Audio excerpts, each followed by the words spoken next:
Okay. Wow. All right. Well,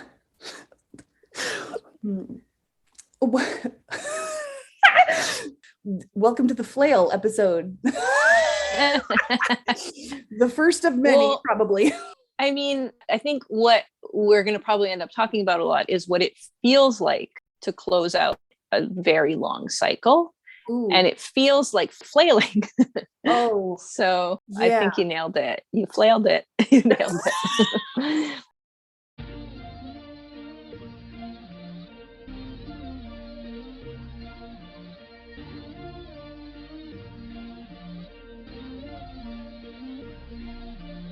A galactic herd of KKs invites you to Space Cats Happy Hour.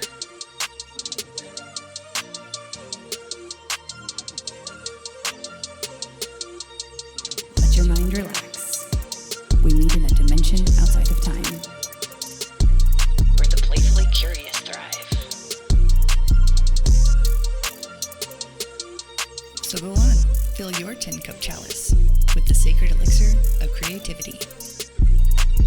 Laugh till you breathe violet flame at the theme's absurdity. And above all, let out your full-throated song with us. Here at Space Cats Happy Hour, with the galactic pair of KKs.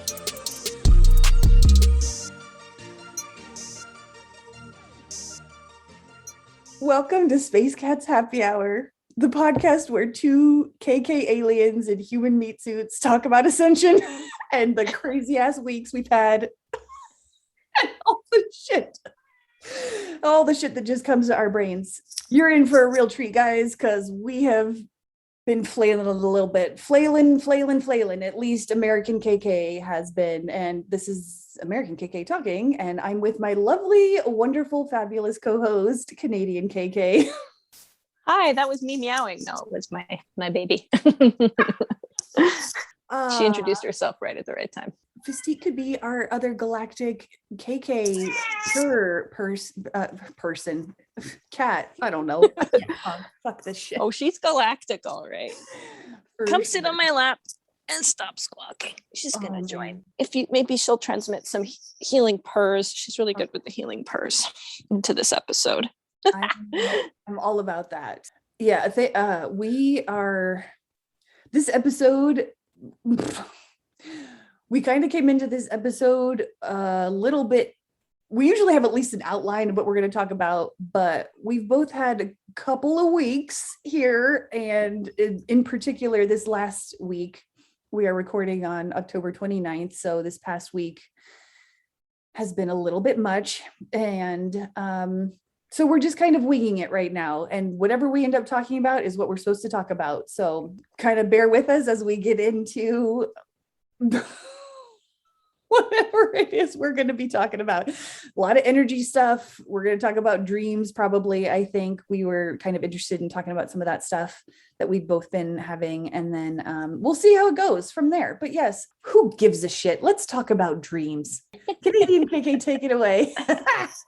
I started finally having interesting dreams again after a long period of very boring subconscious purging dreams. So I just wanted to bring this one to the table because I want to hear your thought. Now I'm just reading it because I don't remember. It was 6 days ago. So it was on October 23rd. I had this dream, which was that I was watching a new reality TV show that everyone was really into. It was kind of like Love Island. I actually don't really know anything about Love Island. In my dream, I was kind of rolling my eyes at it, but then I caught some of the first episode and it seemed entertaining. Everyone was dressed up as a refrigerator and they had to make their own costume, and they were maneuvering around this shared house space that they lived in together and getting like stuck. So that's what cracked me up originally. I was like, why do they have to be dressed as refrigerators? And then I think there might have been an aspect where they had to eliminate each other, and they were all in a couple, but they were all pansexual, so everybody could mix with each other. And then I spent the next dream thinking about other layers to that show dream that had a deeper meaning. So then in the other dream, I was like, okay, so each couple was from a different time stream. So I say time stream now. I don't know why. It came to me in one of my sessions, specifically time streams. So now I talk about time streams. each couple was from a different time stream, and they were bringing all these time streams into the same reality. And because they were all locked up together in the reality show format, they couldn't talk to anyone from back home. It made them pay less attention to their current reality outside the show. So it made that possible for that to shift more easily while they were occupied with the show. And then they were co-mingling time streams with the couple swaps. And then the refrigerator part was that maybe each of them was preserving some aspect of their own time stream. Oh. So I was like, okay, that has to interesting. Have something to say about something.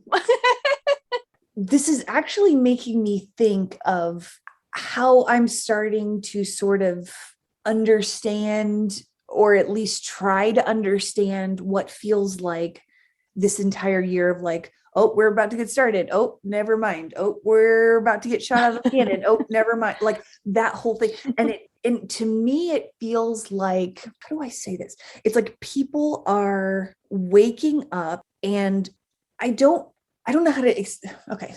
We know that there's a plan, but the plan that can be changed. And a lot of times we don't even really, right now, nobody knows what the fuck is happening. Like the plan is kind of out the window, but there's still kind of a plan. So what it feels like to me is that either people are waking up in bigger waves and at faster speeds than maybe was necessarily anticipated. Like it's a good thing, but it was kind of, here we are on one time stream, and then we're about to kind of move forward with that time stream. And then like this other wave of people wakes up. So we go back into the time stream and kind of like add in all these other awake people from their time stream that have added to the current time stream. So it's kind of like we're gestating a new time stream together. And just as we're about to give birth to this new time stream, it's like, oh, wait, there's a whole other group of people who's waking up. Let's bring them in and we can make an even better time stream. So we're just like continually in this like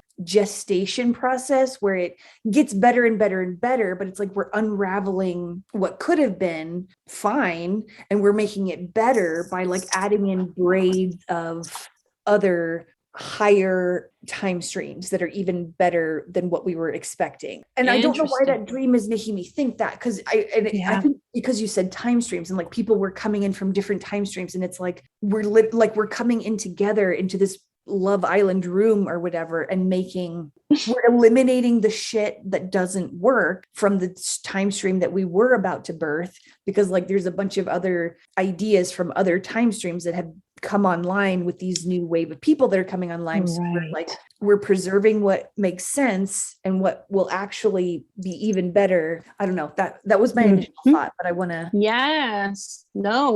sit with that one for a minute. And I wondered like the couple thing. Yeah. If it's just, it sounds very like heterocentric, but like just the masculine feminine energy coming together, you know, like, but without actually having that be gendered into people. Right. Just like whatever, the electric magnetic energies coming together. Yes. Of making that bigger and better time stream is because more and more people are becoming more balanced, and so they're able to bring in the masculine feminine energy. So I feel like whatever is about to be birthed is it's still going to change. Like we got our Saturn and Pluto really making us look at society right now, so it's not like we're going to give birth tomorrow, but it feels like something is about to just really move some stuff forward, and whatever that is just like getting, like the feminine is being healed, the masculine is being healed with all these other people waking up. And so they're adding that healing into this time stream that we're birthing. And it's when it finally does get birthed, it's not the final one that's going to get birthed, but it's going to push us forward a little bit more to feeling like, oh, I see how we can actually have a stronger foundation of the outline for how we're really going to move into like 2027 or whatever. Ooh, I love that. That was a cool dream, KK. Damn. refrigerators though. It cracks me up. It was very silly. I wish I had been in there because that's hilarious. Yeah, like the costume party aspect of it. I think that was a nice thing too, was it was like silly. Because I was like, oh, I'm watching this reality show. I know those are like, the formula. It's like, and the types, you kind of gets stale, and like there's like forced drama and a lot of aggression. And so it was just like this, like people were just like awkward. Yeah. So awkward and like silly, and then blocking, right. Having to they were taking up more space. Ooh. So it was hard for them to like maneuver around each other and stuff. So it's going to be awkward. It's going to be silly. We're going to feel very self-conscious in our new refrigerator suit. There are no homemade refrigerator costumes. Well, that's an interesting aspect. I didn't even think about that. The taking up more space. That's right. We're all supposed to be, it's going back to the codependency thing, where part of the codependency stuff is like enmeshment of energy fields, when that's not necessarily what we want. We want our own energy field, and then like let in people as we both agree that it's a good idea to be healthily overlapping. I think it's going to feel unwieldy too. Like, I think it's going to feel like a refrigerator costume. Yeah. Like, I think it's going to feel like, oh, this is, a bit much. Yeah, that makes sense. Like how would you feel walking around with a refrigerator costume? Like you feel very self-conscious and very like aware of how much space you're taking up, and how ludicrous. Yeah, you're ludicrous. I have watched Spaceballs movie 800,000 times. It's one of my favorite movies ever. And they're like, ludicrous speed. And they go like this psychedelic. Okay, I'm done. Anyway. I just realized that this dream has a tie-in to the whole reason we were going to originally talk about dreams, which was like dreams and prophecies, and the fact that I've had prophetic dreams. And this dream actually ties back. There's an aspect of it that ties back to a prophetic dream that I had that I thought was going to come true this spring in 2021. But in that dream, because it took place around Persian New Year, because I was like, it had the feeling of like, oh, the pandemic's finally over and we can go back out. And I was going to meet people for a Persian meal. And one of the people was an Armenian friend who celebrates like Armenian New Year. Anyway, I'm pretty sure it was like connected to Persian New Year. And then there were lots of things that were like holding me up from being ready to go back, to this restaurant. But then on my way there, I was behind this big mall where the restaurant was. And then I lost my phone, and I knew it was going to be gone. Like, it was going to be 3 weeks before I could get a replacement. I was really stressed not to have it, but then I was trying to relax and be like, it's okay, I'll get it back. And then I suddenly just started developing all these superpowers where I could like jump off, like there was like an enclosure behind the building, and I could run and jump and like jump up, and then like I would be falling back down, but then I would turn it into a hover, and all like that type of level of superpower. Yes. I was able to like telepathically communicate with this friend. Anyway, so I had been having a series of prophetic dreams related to the pandemic at that point. So, and that one had that same feel. So when I had it, I was like, oh, okay. I'd heard other people talking about how we would maybe lose internet access and stuff. And so I was like, okay, I think that's actually going to happen. And that's what's going to allow us to kind of develop these things. Anyway, that's just repeated in this dream where because they were on this reality show, they didn't have any access to their phones or to the outside world. So that helped reality shift more because they weren't focused on it. But anyway, I don't know. I'm very hesitant to say anything definitive about my dreams for the collective, or like say like, yes, this is definitely a prophecy. But that's interesting to me that it came back again, because when it didn't happen, I was like, oh, maybe we jumped off that timeline, and that's too crazy to like lose our phones. It's going to be too hectic and chaotic and whatever. But I've felt that one for a long time, like the losing of the phones. I actually also, usually when I write some things in a story, they happen. And I wrote a short story. Like I started a short story like way back in 2015 or 14 that had the premise that everything went down. Wow. So I don't know. This is interesting, because just last night, I was going to tell you this, not connected to the podcast, because I just thought it was funny, because I think I unlocked a new guide. But because you talked about the losing of the phones and the internet thing, or like at least not being able to communicate in the dream, it was really crowded, and I was frantically trying to grab, I had a bunch of bags. I grabbed my phone, and I was like, why does this phone feel so much skinnier than the one I'm used to holding? But whatever, it's got to be my phone. And I just ran out into the crowd, and I was trying to pull up Google Maps to find my way back back to the friend's house that I was staying at because I was in a different city, and the map wasn't working the way I had set it up. I guess the map on this phone was working with a new update that was like, it would have made sense if you had gotten used to that update, but I was working with an older one because I hate updates. I don't ever understand them right away. And so I always just use the old one until I'm forced to use a new whatever. So I was so frustrated because this fucking map wasn't pulling up how I could get home. And I was like, what the shit is happening? And then I realized it wasn't actually my phone. I could see someone else's name at the top of the phone. I don't know where this is going, but it was like I couldn't use the technology that I was used to using. And so I was like, what the fuck? And then I was totally trying to run around, whatever. And then I looked up and I was at a bus stop that would literally take me directly to my friend's house. But the only reason I knew I was at a bus stop was I kind of looked up and I was like, wait, where does this bus go? And then this guide that I think I unlocked, which he was fucking hilarious. It was kind of, the attitude was like, oh, you finally showed up. Now we can go. And he was like, he pointed at the map that I hadn't been able to see, like a station always has a map of the bus lines or whatever. And he's pointing at this map. It literally takes you directly to her house. And just kind of smiling, like, is your head out of your ass now? Can we go? And I was like, so it was that whole thing of like, I didn't need real technology. I needed just like a sign or whatever. I didn't need my phone. I just needed to be at this fucking bus stop. And I was already there. If I had just fucking looked up and seen, here's where you go. It's not that hard. Right. Oh, you were already there. Anyway. Interesting symbolism. That was an interesting technology one because it didn't work. When did you have that? Last night. Okay. What I do think is that if there are enough of us that can go with the flow for that kind of timeline to happen, then it could present, like, I don't think they're going to give it to us if they're, and I think having our masculine and feminine energies integrated, which is what we're in the process of, brings us to that point where we feel ready to be in flow. We're like, we can go with the flow more, that inner control freak. Yep. At least simmering, not at a raging boil anymore, and can like tolerate really trippy societal stuff. So then if there's enough of us like that, then we can stay chill and anchor in, not turning into a total fucking shit show. Yeah. Like we can anchor in calm. Yeah. That will like ripple out and stuff. That's very interesting. Yeah, that was a fun one. You had that last night. Okay. I have chills. Well, the reason I wanted to just please let me get back safely from San Francisco first.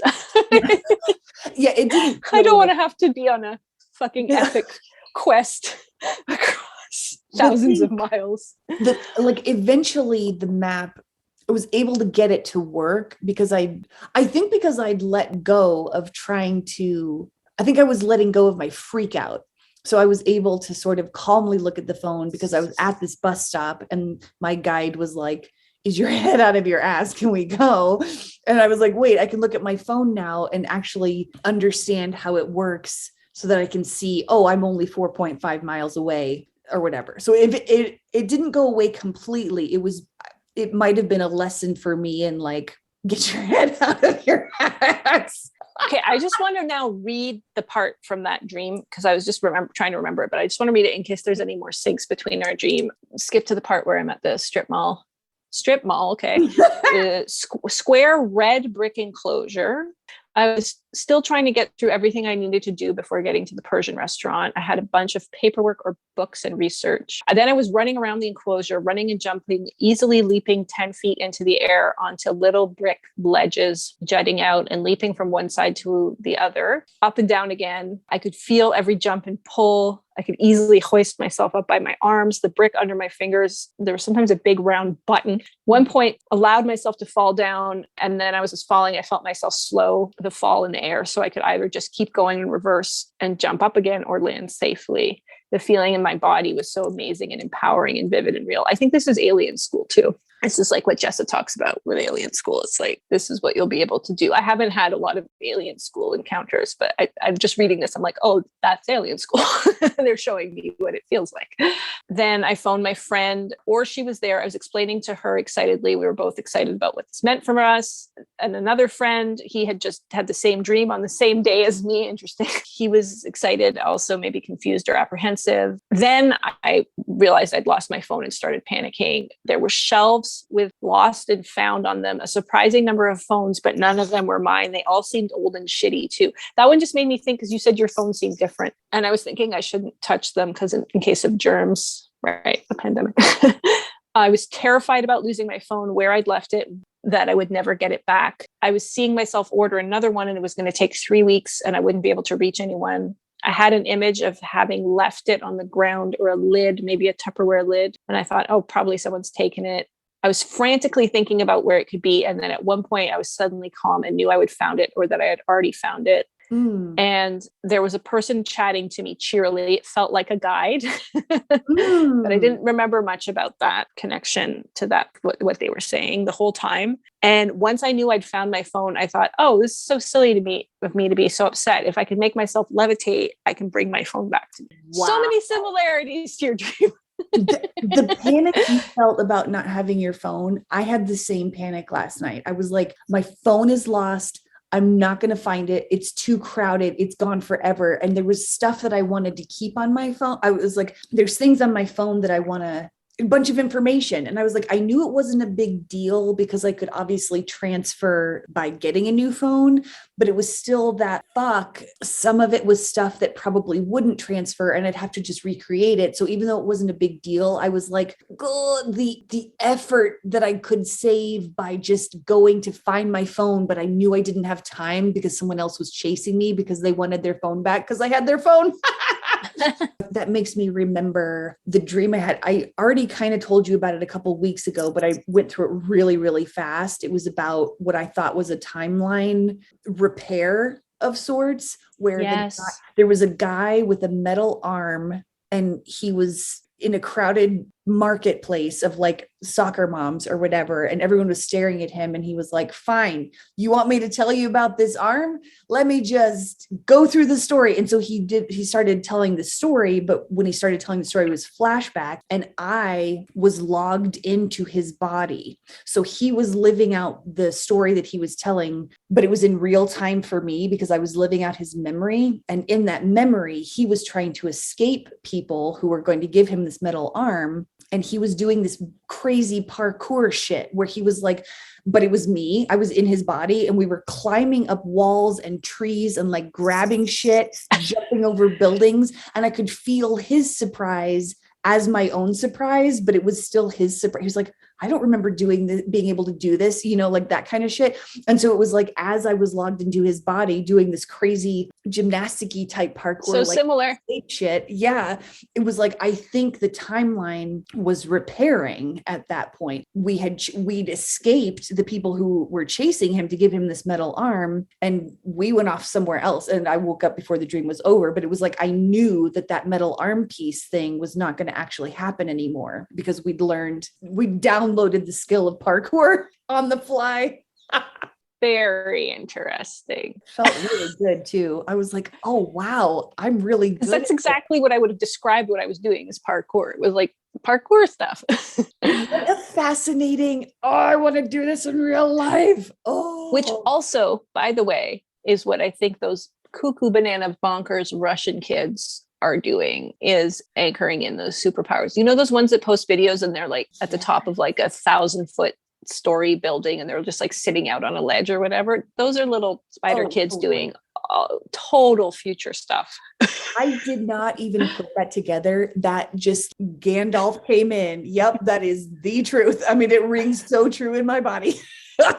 So I had this dream originally in March of 2020. So I was really and which was actually, that was another clue. It was like right around the time of like Persian New Year is when I had it in 2020. So then when that time came in 2021. I was like, okay. And I was in a huge period of expansion. And then that's when it was like, nope, feminine 70 earth energy. We're doing something else instead. In this little dream segment, I would like to just plug everybody, write down your dreams. Even if you think it's only just regurgitation of the subconscious, like what you went through, just write them down, because every time you write something down, the more pattern you will find in this stuff. So like, yes, I write down a lot of dreams and I'm like, yeah, it was probably because of this happened and this happened yesterday and blah, blah, blah. It doesn't matter. Like, you'll start to realize that there are times that you dream where it feels different.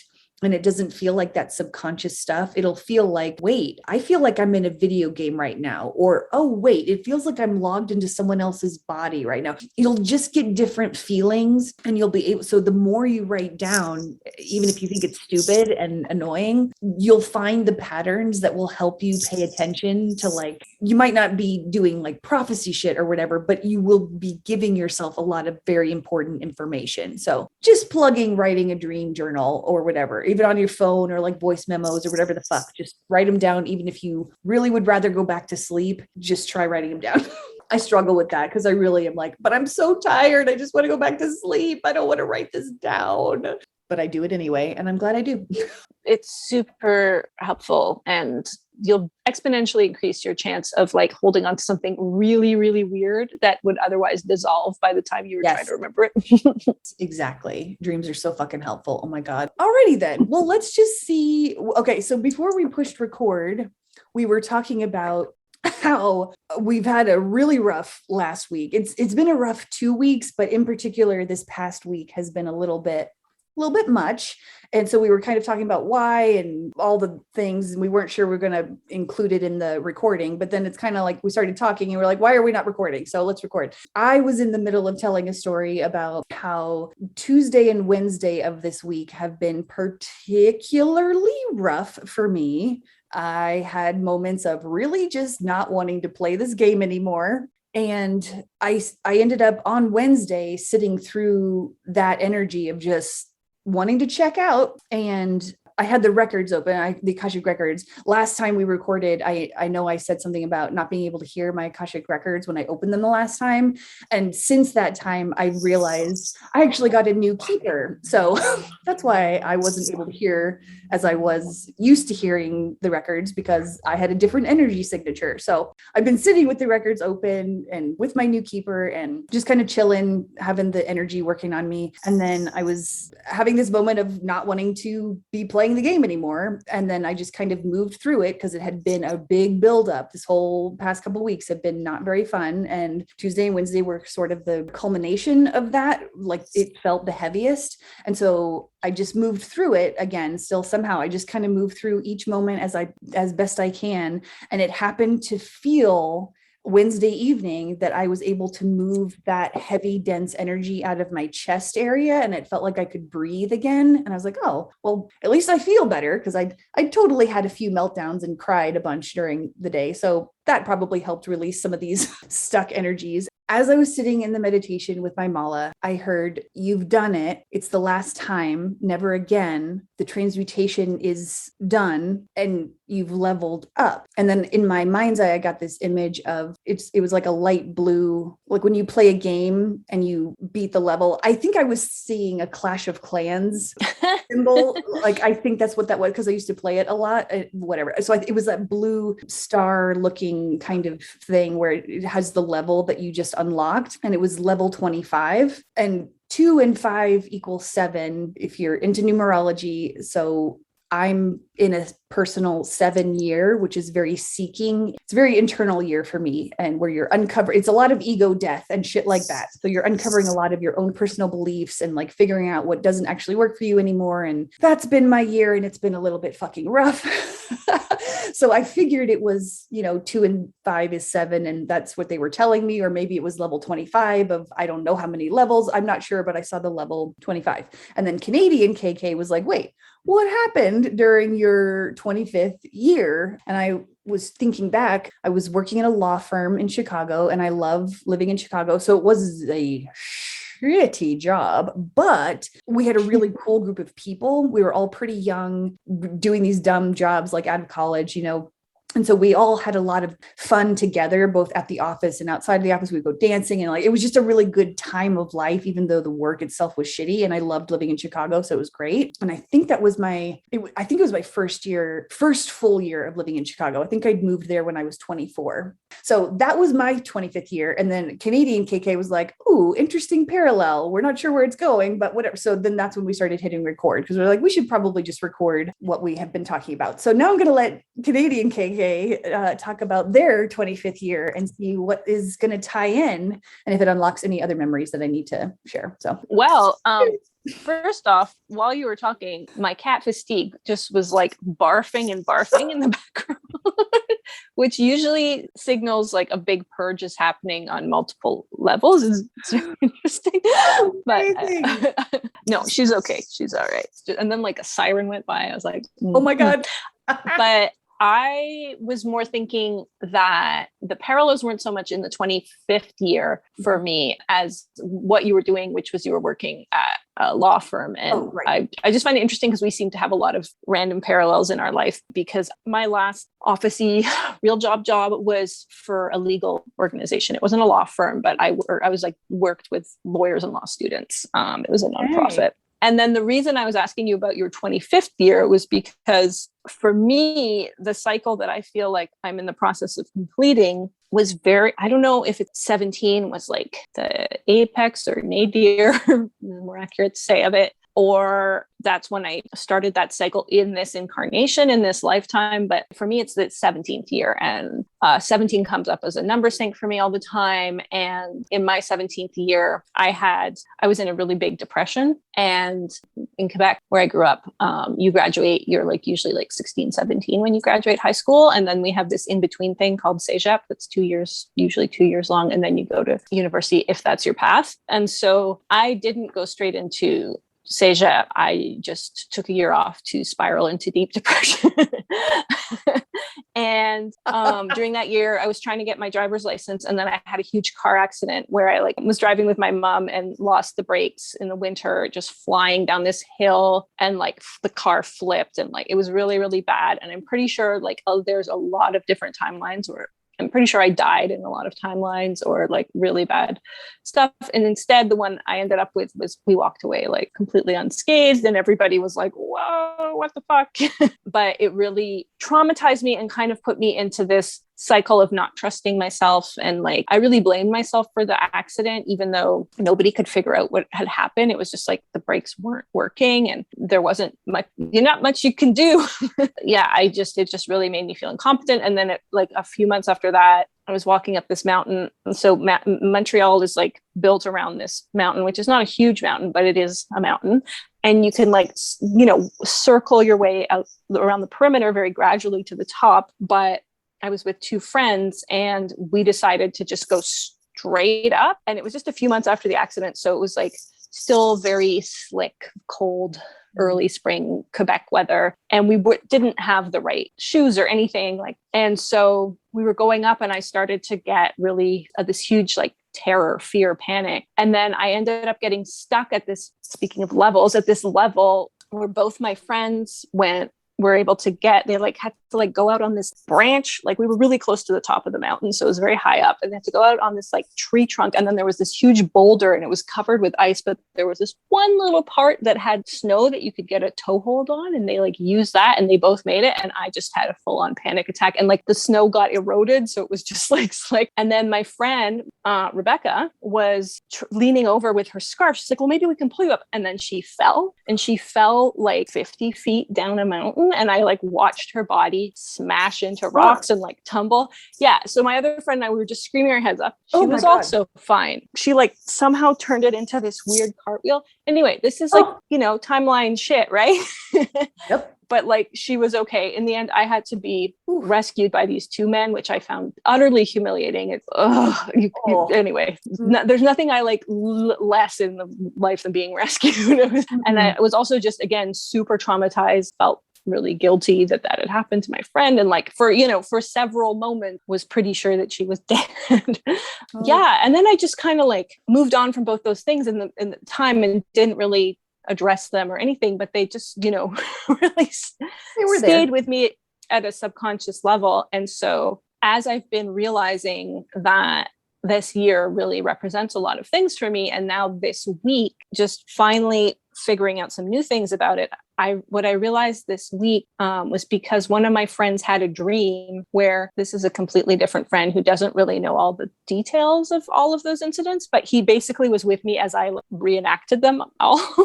And he was like, you were like a phoenix. It's like you just came out unscathed, and then you were like erasing the trauma from your body, and they were like, it's done. And I was like, okay, I guess I'm I'm like really completing the cycle of everything that represented: lack of faith in myself, inertia, feeling like I can't go on, like I can't make it to the next thing in life. But also there was this other layer that revealed itself to me this week where I was like, oh, those are both really rapid descents. And you actually, KK, had just been talking to me about how it's not just the Atlantis flood, but there were multiple floods. And I feel very tied to the Atlantis story, which was a rapid descent. And then like there was another one, which we can get into the details. I don't really remember, but they were like trying to erase the karma, the people, the entities who were sort of semi-responsible for Atlantis. Anyway, it came into my consciousness that it wasn't just one time that humanity or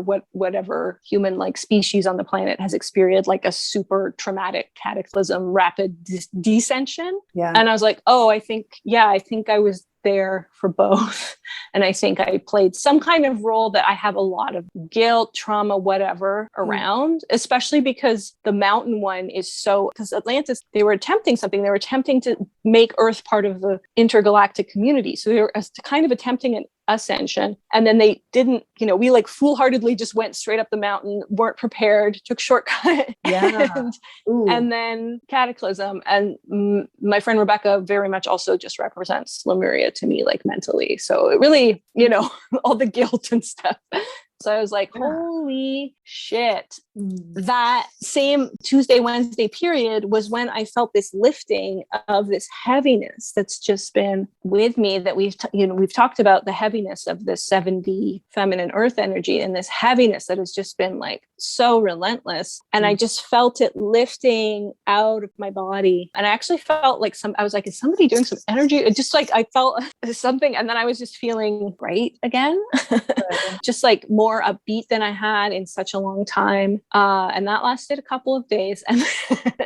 And then today I was just kind of feeling meh again. But I think that's exactly what we're talking about, is that's what it's like to do this. You just keep wanting to be like, oh, okay, now I have momentum again. And now I feel upbeat again. And now it's over. And now everything's great again. And it just has to keep filtering and filtering. Yeah. So that's why I was wondering if your 25 was like a clue, like 17 is for me, of like something significant for you. But it doesn't seem to be such a parallel. Yeah, it was weird. It almost at first felt like a random number. Then of course my brain and the numerology shit, I was like, well, 2 and 5 makes 7. So blah. I don't know if it was supposed to mean 7 or if it was a random number. I haven't quite unpacked that yet, but you're right. Like I didn't think about looking at my 25th year. I'm trying to think if there is there's got to be something there. Well, there doesn't have to be, but I'm thinking it's worth exploring in like meditation or something, like what was going on in that. How did I feel in that period of life? Especially because I was having so much, having fun. That's what I was doing. I was having fun and like going out dancing and being with people. It was the time that I learned how to salsa dance because of one of the girls that I worked with. She was super into going out dancing, and I was the person that she always invited out because I was willing to go out. No one else was really doing it. And I was like, fuck it, I'll learn how to dance. So we literally like signed up for lessons and went out to the clubs all the fucking time. I would be out till like 5 a.m. I don't do that. Oh, sweet. Yeah. Yeah. It was. So it's like, welcome to level 25. Maybe that's how it felt. Cause in that Clash of Clans thing, it shows you what level you have unlocked and are about to play. So that 25 was like, okay, welcome to level 25. So I think you might be right. I guess at least right now, the first layer of it feels like we've been talking about this whole thing of like being joyful and having fun. And we're both kind of feeling like maybe we're sort of being called to finally be out of our hermit modes that we've been in for like 6 years or whatever at this point. And then like this whole year has been just kidding. You're back in hermit mode. What are you talking about? You're not supposed to go out. And it's like, okay, what the fuck? And then the push and pull of I thought we were gonna, what? And I think our way of getting out right now is doing this podcast and doing our Instagram lives and stuff like that, where we're like not keeping our information to ourselves, hermit mode. We're like expressing it, even if we're not actually going out dancing or whatever the fuck, is fun. But yeah, that was the year. Those were the years that I was just like, I said yes to everything. Like before that, because I've been to clubs before, obviously like college and all that stuff, but like I would very much hold back. I was very uptight about, I don't want to, dance with this person because then that means I'm going to have to do whatever they want, like that whole strings attached thing. And so I would just say no to everything and just kind of sit there and be probably annoying for the people who wanted to have fun, I guess. I don't really know. But the 25th year and 26th year of my life, I never said no to anyone. I don't care what they look like. I didn't give a shit. If somebody asked me to dance, I was going to go dance. And I did every fucking time. And I had so much fun, even though I was like, a part of me was still really resistant because I didn't want to, have to, the whole strings attached thing. So that, even if it doesn't mean like, welcome to your 25th year again, or whatever, at least I'll think about it on a deeper level instead of being like, 2 + 5 = 7. Like, what? Well, that's probably part of it too. I was just going to say actually that 25, 26 actually was also very similarly a very outgoing, experimental, fun period of my life too. So we do have that in common. What did you do when you were 25? So I would have been in university. And so I really enjoyed, first of all, my art classes in university were very expansive for me. And one of our art classes, it was a full year, Women in Fine Arts. And we ended up exhibiting in a gallery and it was very fun. And I was doing a lot of sexual based artwork. So I did it was called the Montreal Boys. It was erotic men pinup calendar. And then I also... This is giving me life. Oh my God. Tell me more. And then I did an audio project as well, where I asked men friends and my partner at the time to like masturbate. And then I recorded myself listening to it with like all these lyrics. We got to use all this really cool recording equipment. So those ended up, that was really fun. And then I had this friend that I was introduced to, and she published this collectively put out pansexual smut zine. And so she ended up asking me to join her as like an editor curator. So during that period, that's what I was doing. We were having a blast. We would like do photo shoots and like written stuff. And it was like my dream. My dream is like those types of collaborations. I just love that stuff. So I was doing all sorts of things, and I was in a very dysfunctional relationship, but we had opened it up. And so I was exploring like bisexuality and just all sorts of stuff. And that's how I ended up meeting my current partner, who's just, a real blessing. Awesome. So it was a very expansive period, I would say, for me, like where I just was doing stuff, because I had a very introverted streak, not even just introverted, but just like social anxiety and shyness and not feeling like I fit in places. And so to be able to be in these like smaller collective groups where I actually felt very much like a part of the team, and also just had a lot of creative freedom and was able to just, bring things into being. And I was just, it was super, super fun. That's amazing. So that's always like when I think of what I want to get back to, it's like, something like that, Yeah. Okay. This is definitely making me think more about that time period then. I think I'm really glad we're talking about this because I would not have put that together at all. So it's nice that you were able to unlock that part of my brain because I think that's important. And okay, so I guess we're in our 20-ish question segment for a moment because we haven't released, I can cut this out. We haven't released the Awakenings, but in that you said you were married, and in my inside I was like, what? But it didn't feel like the moment to just squeal over being married because I was like, can we talk about you being married?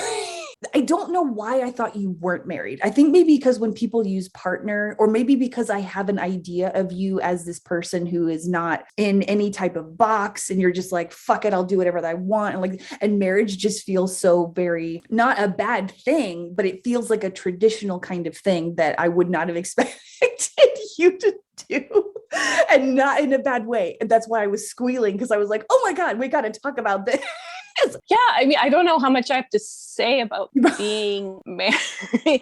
There is a Canada-America divide with partner. Like, partner is much more prevalent in Canada for people to use for their spouses and stuff. And in like, I think people sometimes in America, it's like really more like relegated to certain like communities and things, but it's more widespread here. But yeah, my partner, we've been married for a long time, and I don't know if I can think of anything interesting to say. Anyway. I was thinking about how this year has been the absolute worst. I can't even, I'd flashed back to my sophomore year in college, which was 2000. It was horrific. I do not know how I made it out alive. And it was pure masculine energy. Clearly looking back on it, I was just, I do this because there was literally no other option that I was willing or able to entertain because of my programming. I was a music major in college, but I added French as a major, and English was almost a third major, but I didn't quite make it. So it ended up being my minor, but I had so many English classes because I just loved taking them. So I was in class.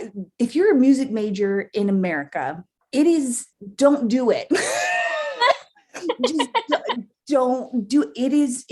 It is a major, at least where I was, and I've heard other people talk about this from other schools, so I know my school wasn't the only one. You end up taking classes that are all required to graduate. You cannot get out of them. They're either 0 credits or they're 1 credit. And usually credits mean like if it's a 3 credit class, it'll meet 3 times a week. If it's a 1 credit class, it'll meet once a week, or something like that. It's about that equivalent. If it's a 0 credit class, it doesn't count for fucking anything, but it's still required attendance. So I had all of these. Oh, and the 1 credit classes, a lot of the times, at least for me, it was like the 1 and 3 credits or whatever for the music stuff. They required, at least in my sophomore year, I had to do, it was like an attached lab that was extra work, but didn't count as credits. So not only was I in class for this 1 class 3 hours a week,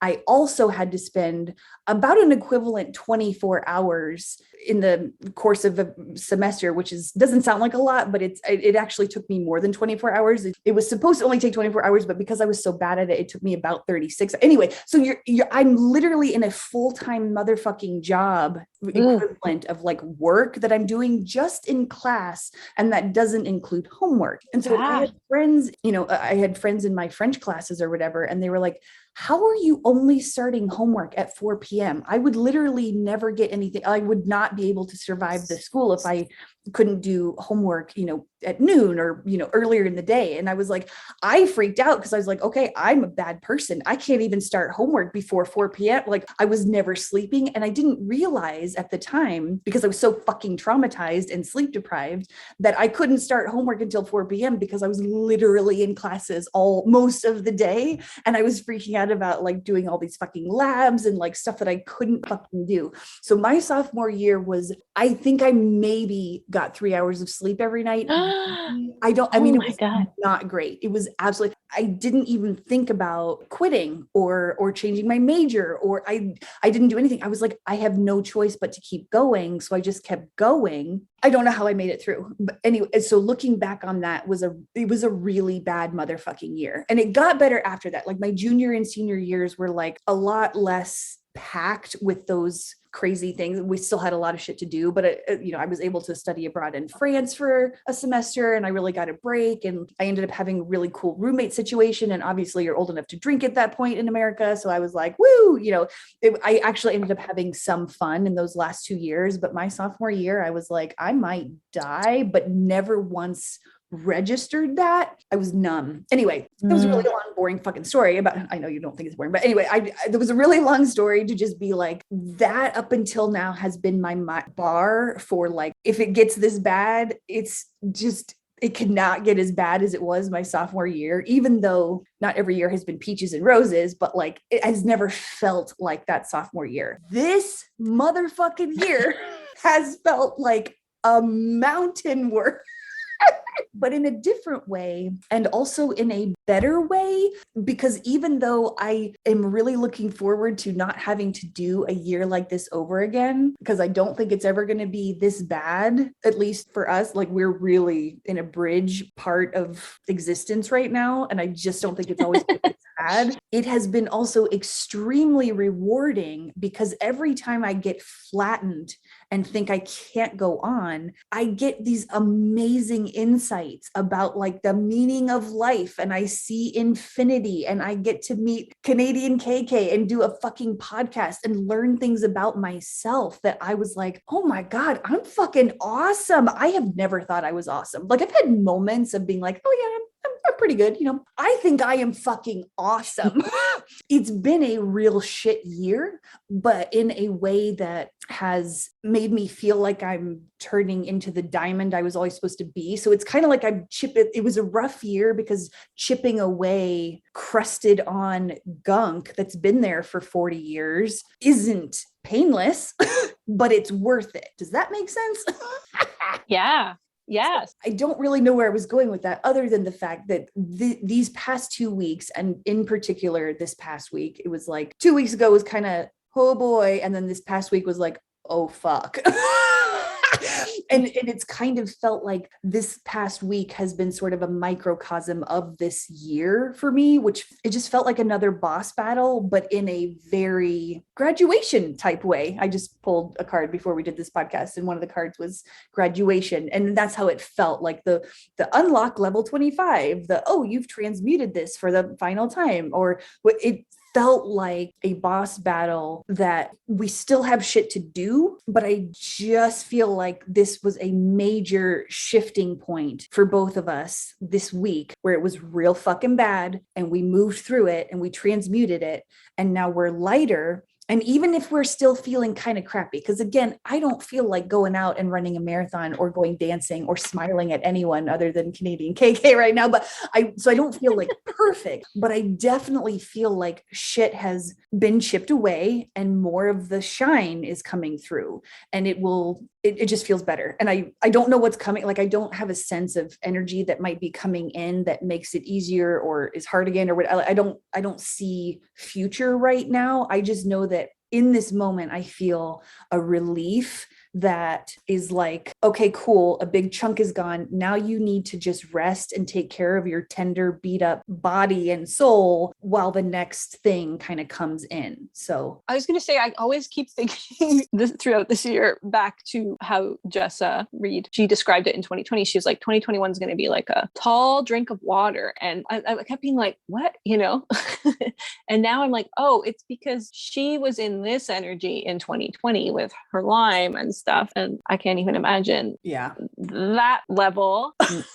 It's been I think that what you said about like running solely on masculine energy, I think that's been the interesting thing about this year is, and I'm probably already talked about this a bit, and like we'll keep talking about it because it seems like my message that I just need to like share right now is just this whole thing of being introduced to our innate abilities, aka superpowers, through a spiritual awakening, and what that does to you if you're very used to operating in masculine energy, first and foremost, so doing, and then B, if you're a control freak who has a lot of fear of death and deeply rooted beliefs of like limitation and stuff. So essentially, I just feel like we kind of end up needing to be put into situations where we can't power through on our masculine energy. And we also have to surrender to things, have to accept things, even if we've been like getting so high off the supply of being able to hop timelines or manifest and stuff. It's if you're doing that from a place of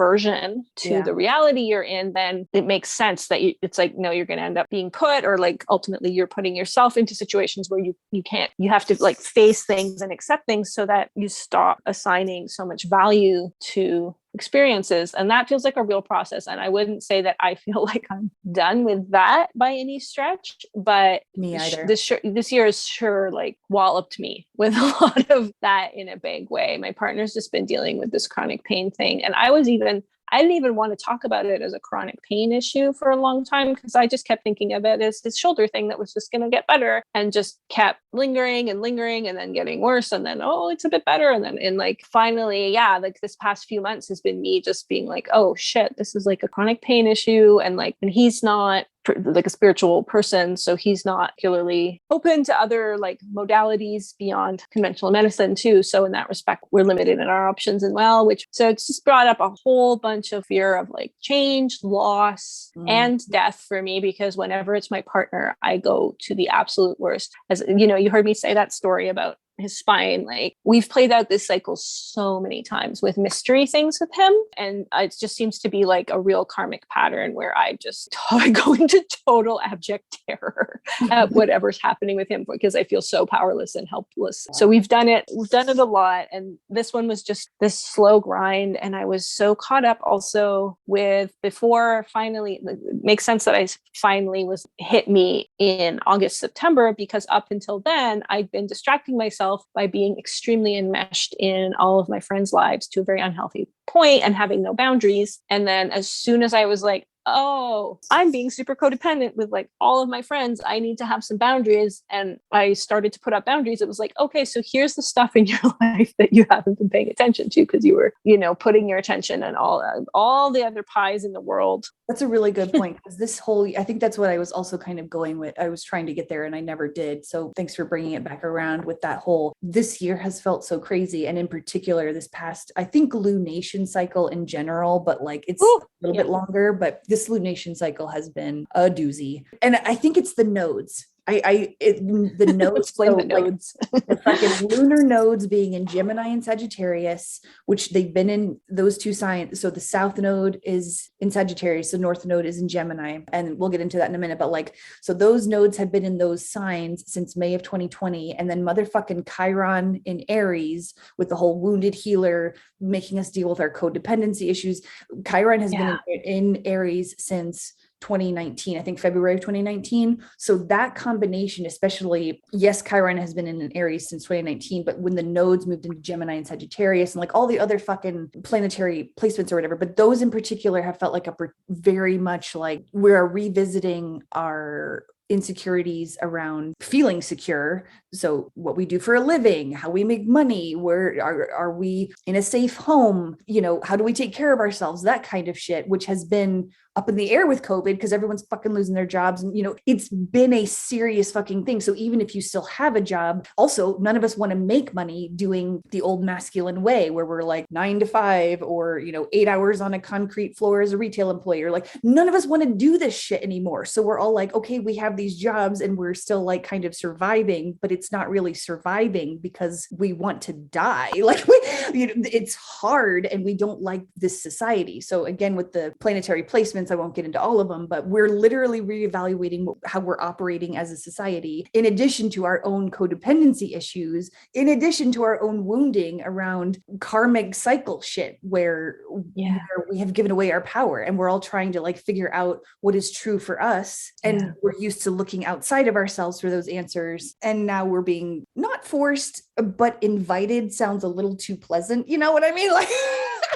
we're being invited to evolve in those ways of codependency. And it's fucking rough. So like all of these very deep survival fears are coming to the surface to be really looked at hard and transmuted. And transmuted just means, I don't know if we need to define transmuted. Transmuted is like you look at it and feel it. Like you go into the feeling of the fear of security, for example, and you don't run away from it and pack it in where you can't find it anymore. You're like, you cannot ignore this stuff anymore. So you're going to be put in situation after situation after situation until you really sit in the fear that you have around security. Again, for example, there's a bunch of other things, but security is a good one because that's been coming up with money and jobs and how we operate as a society and masculine energy versus feminine energy. So we're being forced to sit in it until we relax into it.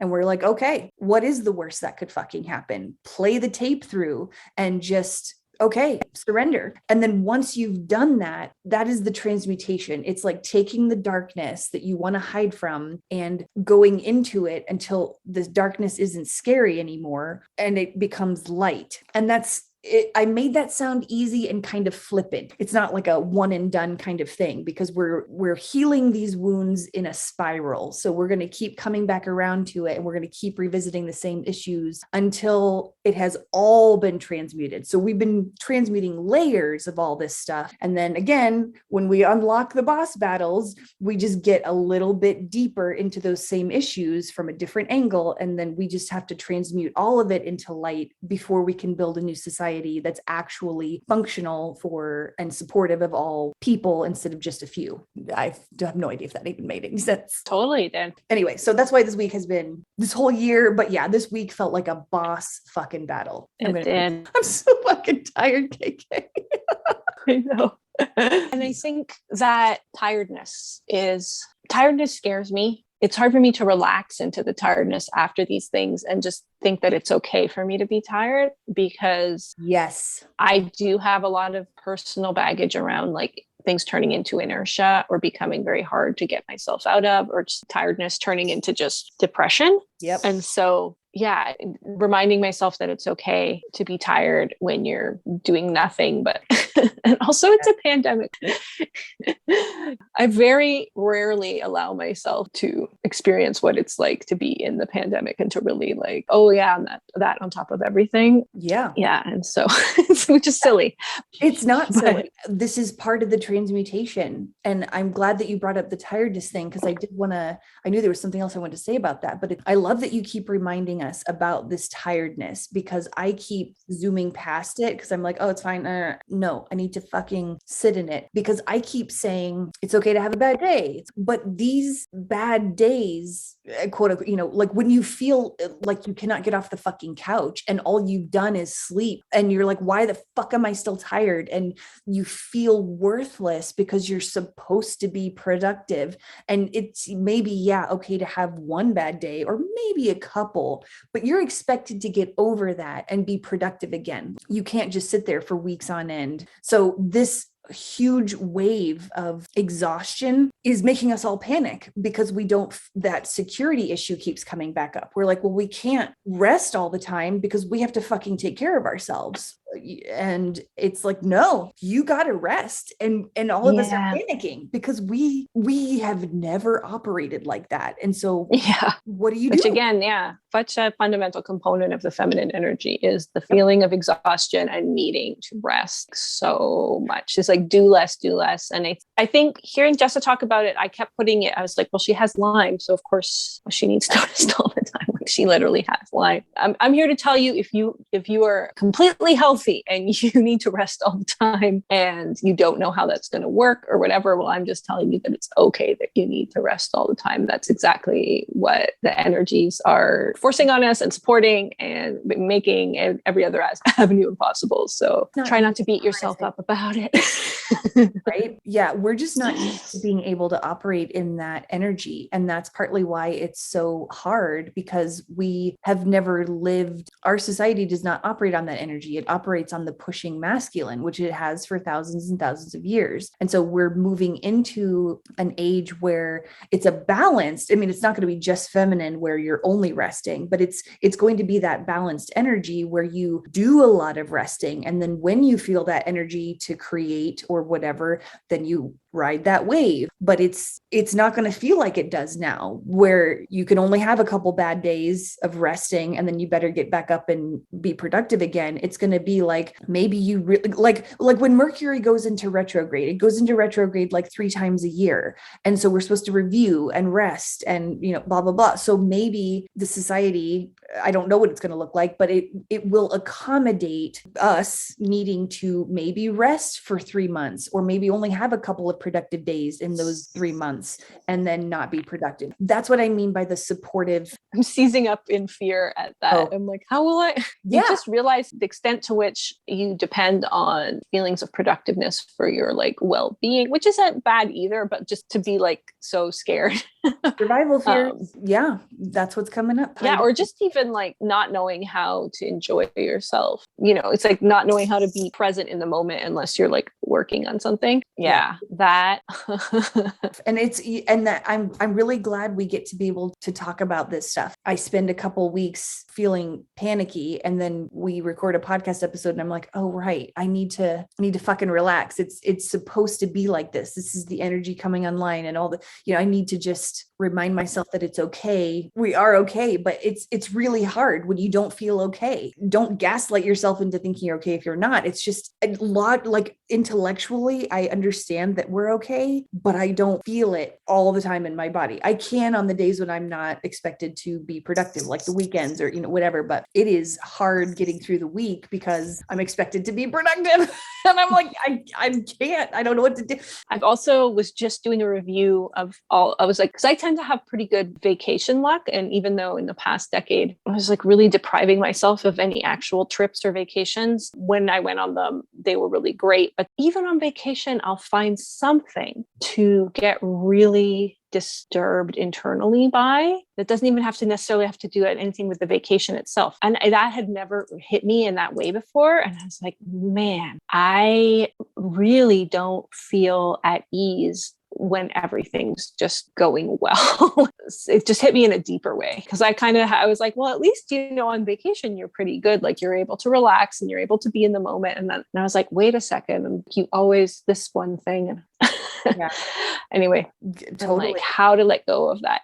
Ooh, so I also just wanted to ask you, because I think this is interesting, because I feel like we all talk about feeling the energies now, but for me, it was a very big shift. And now it's been 2 years, so it just feels so normal. But for me to go from not having any sense of energy moving in my body, or like maybe the most bare minimum at the unconscious level idea, to like, I constantly feel huge things physically moving all the time, like multiple times a day. I feel stuff being pulled out. And I just wanted to ask you what it feels like for you, just to compare. Like, it's so interesting to me because they have different textures and like frequencies and stuff. So when you were, say this week, when you felt that thing coming, what did it physically feel like? When things start to build up, that I know I start to feel the anxiety, my stomach starts to turn sour, like that kind of shit. I know that that's the thing that I'm going to be, when I look back on it, I can see the start of the buildup of we're going to get a big chunk to transmute. But in the moment, it just feels like, man, I was okay the other day. Why do I feel like twisty tummy and like heaviness in my chest? And it's usually in my stomach, solar plexus area, where I'm like, oh God, it does not feel good in here. And then eventually, like a couple weeks or maybe a month or whatever will pass, and then it will clear. And so I'll be like, oh, I was being dump trucked or whatever. Anyway, even while that's building up though, I'll still have waves of like someone has shot adrenaline through my body. First of all, my heart beats extremely erratically these days. Like I've always had like a little bit of an arrhythmia to my heartbeat, like for my whole life, but it will only be every once in a while. It'll be like, I hardly ever notice it most of the time, honestly, because it's every once in a while I'll be like, oh, that was a weird heartbeat. And then I just keep going, but I definitely have a heart thing. This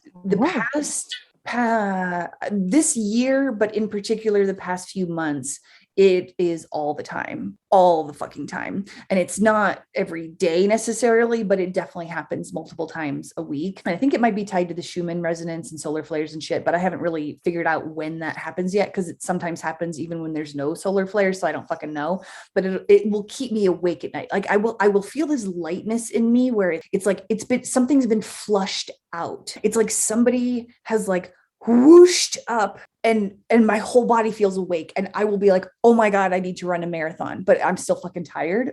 Like, I really just want to fucking sleep, but I will be awake because my body is like, we've got energy now. It feels like, it just feels like a flushing, like a clean wave. I don't want to say water because it doesn't feel like water necessarily, but it kind of feels like it moves upward, like from my stomach up through my body. And then I'm like, all right, guys. Whew. But the last thing that I moved through me on Wednesday evening, that big heaviness, it felt like it was in my chest and that it was congestion. And so when I finally did move it out on Wednesday night / Thursday, I was like, holy shit. It feels like my DNA sneezes. I don't know how to fucking because it's like clears out congestion, so I feel like I can breathe again. I love that. Not in my nose, it's in my body. Okay, I'm done now. My DNA sneezes. I think that's not gonna get any better than that one. Yeah. The first time I felt it was an energy healer was doing work on me, and I was like, oh. And I felt a lot of like cool stuff coming in, and then I felt something pulling through me. But then for me, because I would get like a lot of pain. I used to get lots of pain in my body, including sciatica, including a lot of hip aches, a lot of joint stuff. Mm-hmm. So now when I get that, I can pull on it. Like I can pull on it and just feel it as this tugging thing. And I know I'm still doing this in a very masculine way. And I know there's a more effortless way to just dissolve it, but I kind of enjoy it because it's like popping a blackhead or pulling hair. Like it has that's very satisfying. So I'll like tug that feeling all the way down my leg and like out my foot. And so that's how energy blockages feel to me. It's often like usually it'll start as like a pain or a discomfort or like tension. And then I'll be like, oh, there's something there. I've also had things that were like, oh, this is like malevolence in me, which felt really creepy. And like, I pull a lot of stuff out of the head and stuff in the head often feels like this really intense pressure bearing down from within the skull. And there's another thing with like the back body too. I heard people refer to the back body and I just picked it up. So I don't really know what that means. I feel it very much as a thing. And like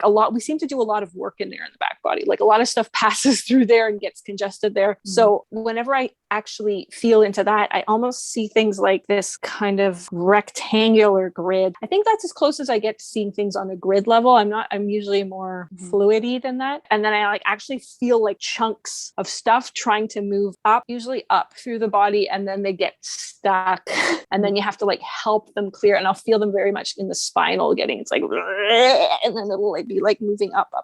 And I just picture them like these big blocks and like either they have to be dissolved or whatever. Although just this week I was like, what's the mechanism that's causing this blockage not to be able to pass through? And it was showing that it was me constricting around it. So I was like, oh, that's interesting. But like, I very much just constantly feel they seem like blocks or chunks. They're sometimes pulling like gooey things that won't let go. Yeah. But sometimes they're very like you're scraping a windshield of ice or blocks of ice, like it has that kind of satisfying feeling to it too. And then like the really nice stuff coming in usually a lot of times feels very cool and like nice cold water, but inside the body, like releasing everywhere. And then sometimes it feels very warming and like a flush, like, woo.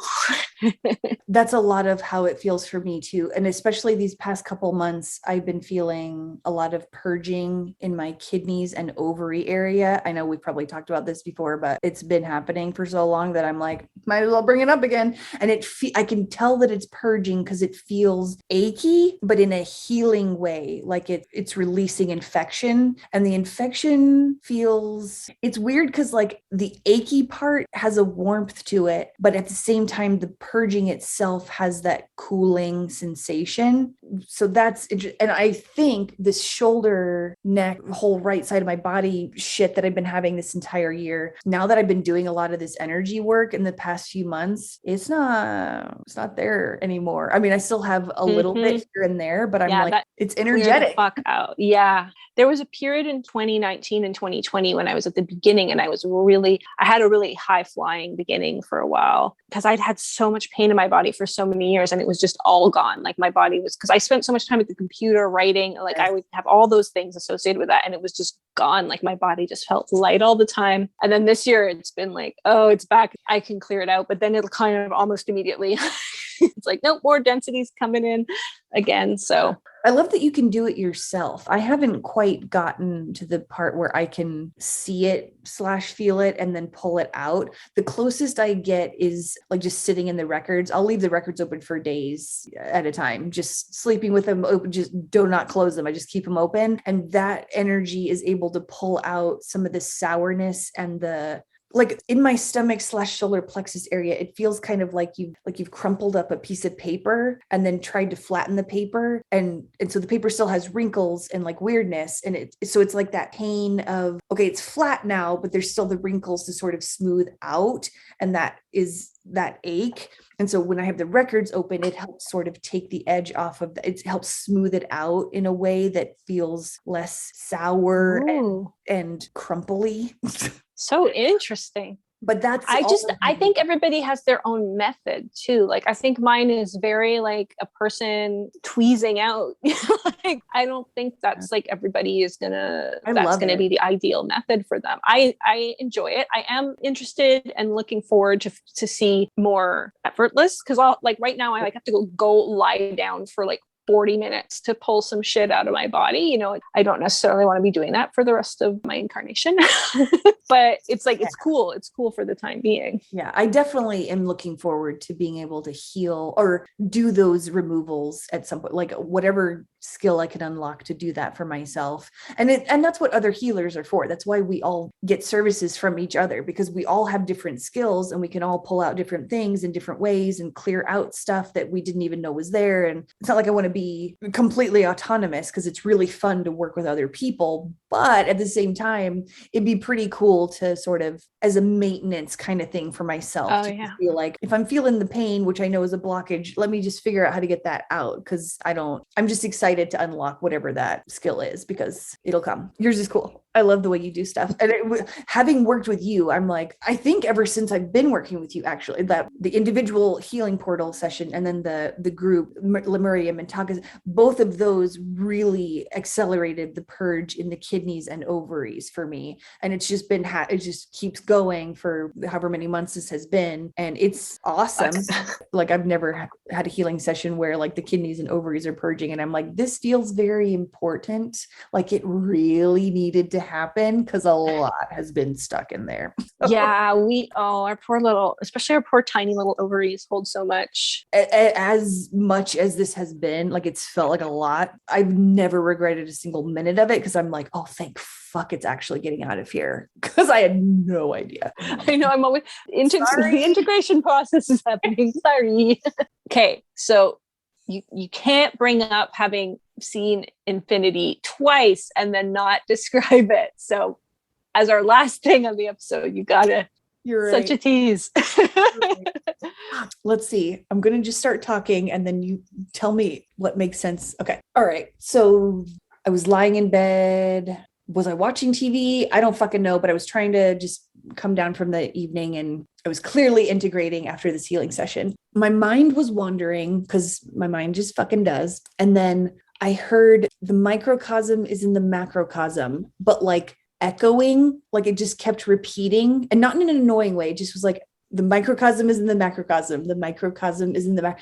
And then as it kept repeating, I saw the letter X, like a black letter X. And then it kind of got further away. And then another black letter X that was smaller kind of overlapped onto that X. And it just kept going. Like the X's just kept overlapping and overlapping. And then I saw, I think, the letter I, like a capital I, and it was doing the same thing, like just overlapping just into infinity. And then I guess my mind was sort of drawn into that because it was really cool looking. And I was like, what is going on? This is all in my mind's eye. And then as I just kept kind of sitting in the idea of the microcosm is in the macrocosm, because I hear those words and I get it, but I fucking suddenly felt it. It was that whole thing where when I get a download that big, it feels like any fear or doubt that ever thought about existing, Gandalf comes in and screams, "You shall not pass." And the fears and doubts go back in time and don't even think about existing. Like, it just is in your bones and you know it's truth. And even in those downloads, as deep as it felt, I was like, I bet I don't even have the whole, like, I feel like this is only a layer, but yet at the same time, I felt all of the layers at once. I just knew I hadn't quite uncovered them yet, but it was cool to feel it because I was like, oh my God, all the answers are inside of me. I don't have to search anymore, because my whole huge thing with my whole life has been, I can't learn enough. I never have enough answers. There's always something more. I'm like, yay, I learned this thing, but that's not good enough. I need more answers and more answers. And I just keep like, it's frustrating. And in this moment, there was no frustration. It was complete, utter peace, just relaxation on a cellular level that I don't even know if I can describe it, because it was so complete and total. And I was like, everything's okay. Everything is fucking okay. I already know everything. I don't have to search anymore. All the answers are inside me. And I had to forget what infinity felt like, what all answers existing all at once in every space and time in this one fucking moment that I know are all inside of me. I don't have to search anymore, because I had to make myself forget what this felt like to know everything that ever existed, ever will exist, or could exist. I had to forget that so that I could put myself in this fun little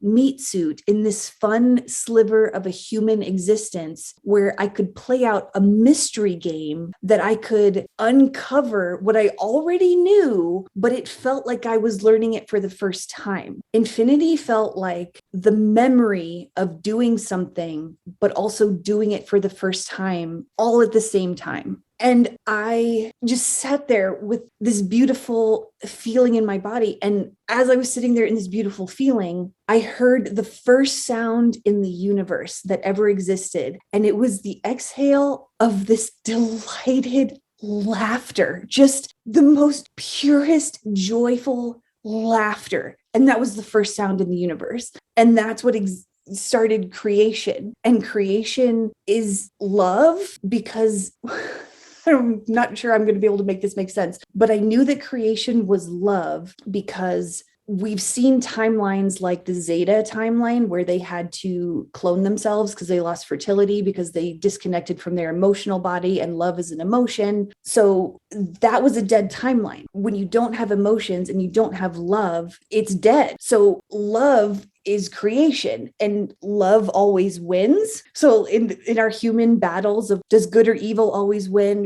whatever, we go back and forth, like evil always wins, no, love always wins, because it's literally a dead timeline not to have and operate completely out of love. So creation is just this complete, it never ends. And so in this spiral of the microcosm is in the macrocosm, and I know all the answers and everybody knows all the answers, we're just putting ourselves into these really fun mystery games of slivers of human existence, and also any other existences. We could live as trees or fucking spiders on a spider planet or whatever, there's endless possibilities to what we can do, but we limit ourselves purposefully to this one little slice so that we can re-experience something for the first time, even though we already know that we've experienced it, but it's with that joy of like genuine, oh my God, I've never experienced this, but yet I also know I've experienced this. And then in this infinity feeling, I could also see worlds being born, because again, creation is part of infinity. And as part of our ascension process, we're getting help from civilizations and species that have already ascended. And in turn, we are going to help other species that either we create or that have been created, that we're part of our plan is to help them.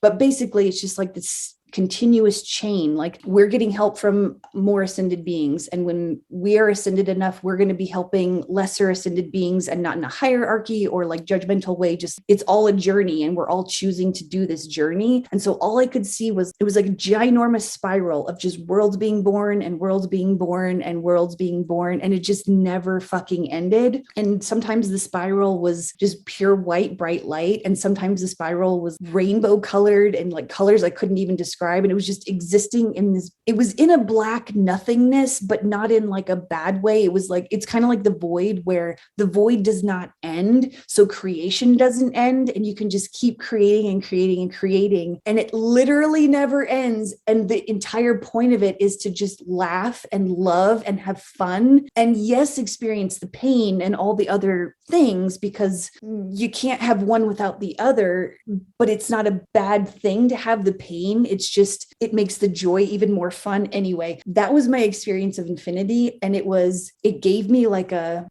the peace of not chasing answers, because they're already there. Even though I have that was a moment, obviously, and I'm going to be holding on to that moment, but I did have several weeks after that where I'm like, oh my God, I don't even want to be alive in this game anymore. Like, I'm not saying it cured all of my anxiety and depression and all the things, but it was knowing that that's inside of me is like, oh, okay, the game is fun. And I know that we're going into a good place, because again, love is the answer. And that's where that's what we're waking up to. A little bit of a bumpy ride along the way sometimes, but don't despair, because we're going in an awesome ascended direction. We're not going into the dead timeline of becoming machines and disconnecting from our emotional bodies. So as hard as it is to reconnect with our emotions, and as hard as this feminine energy integration has been and is probably continuing to be, it's going to fucking be worth it, because we're literally going into infinity. We never left it, but we're just remembering that we're part of it. It was very cool. So do KK's healing portal, because they really unlocked infinity for me. And that's my infinity story. It's so beautiful. Oh man. Thank you for actually having me tell that story again, because I had lost that in myself the last few weeks, and I was really feeling depressed. And now that you had me retell it, I was like, oh, it's okay. It's gonna be fine. It's really so beautiful and lovely and uplifting and not so magical. Thank you for sharing. Gonna be okay. We are okay. So that's what infinity feels like. And when we all describe, because we all are going to, my sense was that we're all going to see that for ourselves, but it's going to look different for everyone, but we're still seeing the same infinity. So when you get to that moment where you see it, or you've experienced it, or maybe you already have, it's going to be different and yet the same, which again, that motherfucking paradox, it's just, whew. And that was the other cool thing. It was like everything exists. Every truth exists. There is nobody that's wrong. No matter how much you disagree with whatever perspective is being shared with you, it still exists as a valid thing. Whew, boy, I am going to go smoke some weed. Yeah. And on that note, so long, everybody. Goodbye.